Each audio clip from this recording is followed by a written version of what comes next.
Hi guys, I'm going to go through the workouts and explanations for tomorrow, so it'll be Tuesday. So I'll go through the home workout first of all. The home workout is going to start off with some skill work on pistols. Because we've got pistols in the workout, it's good to make sure we're nice and warm for those, make sure we're working as we should be. But then also it's really good practice. If you struggle with pistols or maybe you're not used to the movement or whatever, it'll help you get used to the breakdown of the movement. So if you still try and do this skill practice before you do the workout, then it'll really help you. So we're going to do 3 rounds of 3 candlestick rolls. So a bit similar to when we've done the reverse burpees and stuff. You're going to go back on all the way onto your back, curl your legs in, tuck your knees in towards your chest, and then use the momentum as you're coming forwards to stand up on one leg. So it'll look a bit like this. So we'll go down, back there, dip it up, and then use one leg to stand up on. Go back down and then change it over and come up. What you can do is a little regression from this is if you struggle to get up with both feet, then you're probably not going to make it up on one leg. So try and do it with both feet, so that when you're coming up, chop, there, come up and stand with both legs, okay? So you're doing a little bit of a squat. That's only if you struggle, but it might take you a little while to get used to the movement. So try and stick with it, do a bit of practice. And then it's 10 Cossack squats. So on the Cossack squats there, you're going to go out on one leg, keep the other heel down, and again try and keep that chest nice and tall, push over, change over onto the other leg there, and stand back up towards the top. Floor's a bit slidey. You're going to do 10 of those, and then 10 feet together squats, okay? So try and have your feet as close as you can. Go down to a squat, try and break parallel if you can, and then move back on, and we're going to go through that 3 rounds, okay? So a little bit of prep for the workout. Then the main workout for home is going to be 4 or 5 intervals. So try and push yourself to do the 5 if you can. And we've got 2 minutes rest in between each block. So each block is going to be 5 minutes, E1. So every minute on the minute for 5 minutes on A1 is going to be 10 push-ups. So make sure on the push-ups you're keeping your core and your back nice and tight. Try not to snake and arch that way, or otherwise push the bum back and up. So try and keep a nice straight line so your shoulders are in line with the hips.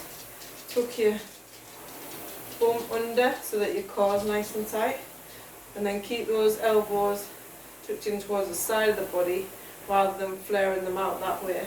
So then that'll build strength in that position, and then that's also the same position there that we're working, same range of motion that you'd use for your push press and your push jerks and stuff, alright?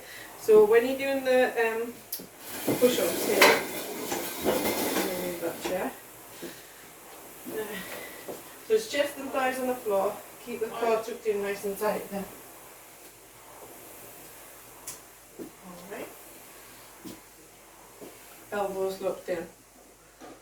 The 10 push-ups, and then you go into your alternating pistols, 10 alternating pistols, and then remaining time, max double unders.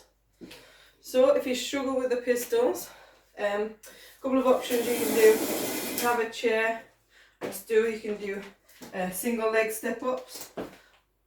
Okay, so try and push through that front foot, or you can do assisted. If you want to do assisted, if you have something to hold on to, or maybe it's the door frame or something, you can hold on to that and do an assisted pistol. So then that's still a little progression for you to build up the strength in your legs to be able to do a pistol. And then we're going to rest 2 minutes after we're doing that 5-minute EMOM. And then the next EMOM is going to be dumbbell DT.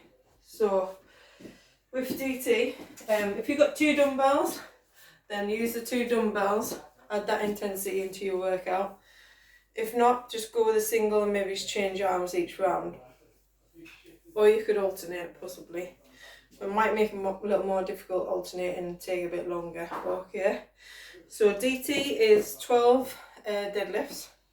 So on this, I find when you're using the dumbbells, you might have to bring your feet in a little bit closer so that it allows you to take the dumbbells down towards the side of the body here. See what I mean? If I take my feet out where I would usually have them for the deadlift, just underneath the hips there, then when I go, I have to push the dumbbells out, round and then in front of me. Puts a bit of pressure on your lower back. So just bring the feet in just that little bit closer. Still screw the feet in towards the ground, keep the chest up nice and tall, and then it's just one head of the dumbbell, keep looking forward, touches the floor, and then full extension of the hips and knees at the top of each rep, okay? There. Slight bend in the leg when you go back. So try and avoid as you go down. This because it's a lot of reps. Try not to arch your back. Push the shoulders down and back. Touch the floor and come back up, okay? Then we'll go into the 9 hang power cleans. So if you've put the dumbbells down quickly, stand them up into the deadlift position again. And then for the hang clean, is there, so a little dip, shrug, and then flip the elbows forward, stand tall to finish the rep, okay? You must extend the hips and knees at the top of each rep, feet back in, jump, there. Alright, try and avoid doing this. That isn't a hang clean, that's the bicep curl, alright? So try and use the shrug and drop, then stand, right? It'll save you, it'll be more efficient through the movement as you go through the rounds. So then you move on to your shoulder to overhead. So on this it's 6 reps, so 12 deadlifts, 9 hang power cleans, and then 6 shoulder to overhead. You've done your last clean there, and then it's up to you guys. I'm just going to stand forward slightly. If you want to do push press, so you dip, drive straight up, finish full extension, bring them all the way down to meet the shoulders here, keep the elbows tucked in, dip, drive, okay, or push jerk, so you dip, drive, drop and then stand, yeah, and again, making sure that the top of each movement, you're finishing the rep by extending the hips. The mistake a lot of people will make is doing this and then bringing the dumbbells back down at the same time. So you're there. What you want to do is there, finish the movement, then bring the dumbbells back down. With this one, the dumbbell DT gets really spicy on the grip and your forearms. So I would try and be quick with the breaks. So you might do, say, 11 deadlifts, drop them, be really quick, just let it have a quick release from your hands, pick it up, then do the 9 hang power cleans, maybe go straight into the shoulder to overhead if you can. If not, do 8 hang power cleans, drop the dumbbells and then go straight into that shoulder to overhead. If you're using one dumbbell, it might not be as grippy, so you might be able to just move through the movements unbroken. But that would be my advice if you have 2 dumbbells. So RX will be 2 dumbbells with the 22.5s for the guys, or 15 kilos for the females if you've got dumbbells. Otherwise it'd be 16 and 24 for the kettlebells.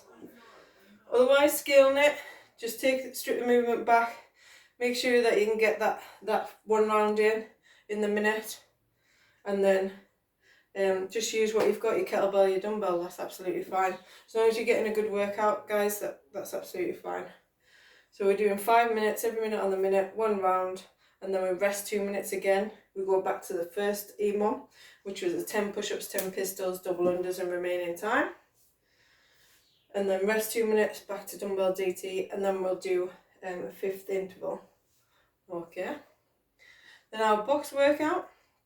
Strength is starting off with a superset of push press. Push press is the dip and the drive with a barbell. 3 sets of 5, as heavy as form allows. And we're supersetting that with the deadlift. So that means we're doing back to back on each exercise. So you're going straight from the push press to the deadlift and then you have your rest. You don't do all 3 sets of the push press, then go on to the deadlift and do all 3 sets of the deadlift. You do each exercise back to back. And then it's 3 sets of 5 at 70% of your 1RM for your deadlift. So warm up for those, take your time warming up. Once you hit your set of heavy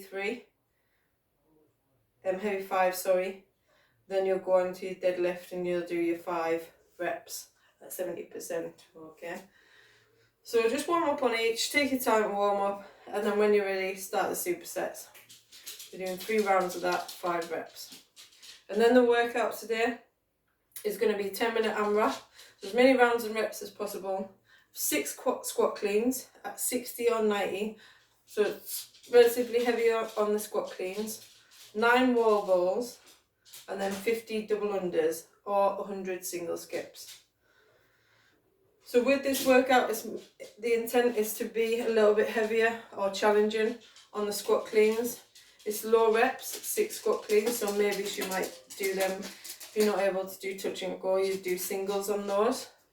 And because it's 10 minutes, I would advise to do drop and go on the squat cleans, just to give you that little bit of break to start off with, if the weight's a bit challenging.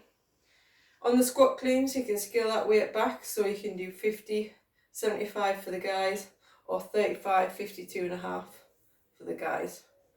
If that's still heavy for you or really close to your 1RM, then scale the weight back to a weight that's going to be suitable. But I reckon 35 is going to be okay for most people. Then your wall balls, just make sure you're breaking parallel on the wall balls so your hip crease is going below the knee. And then we're extending at the top. Then try and find somewhere where your target's roughly there or thereabouts. And then just move through the double unders. So wall balls and double unders pretty much aren't going to be too much of a problem in terms of reps.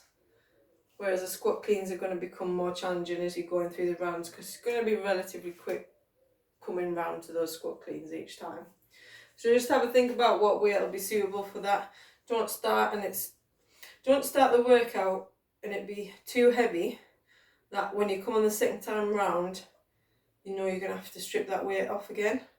So try and pick a weight that's challenging, but that's not going to tip you over the edge so that you're having to take too much rest. It should be one that maybe you can kind of chip away at, but will be quite challenging. Alright, so if anyone has any questions, feel free to drop me a message or Tez a message. Otherwise, enjoy the workout.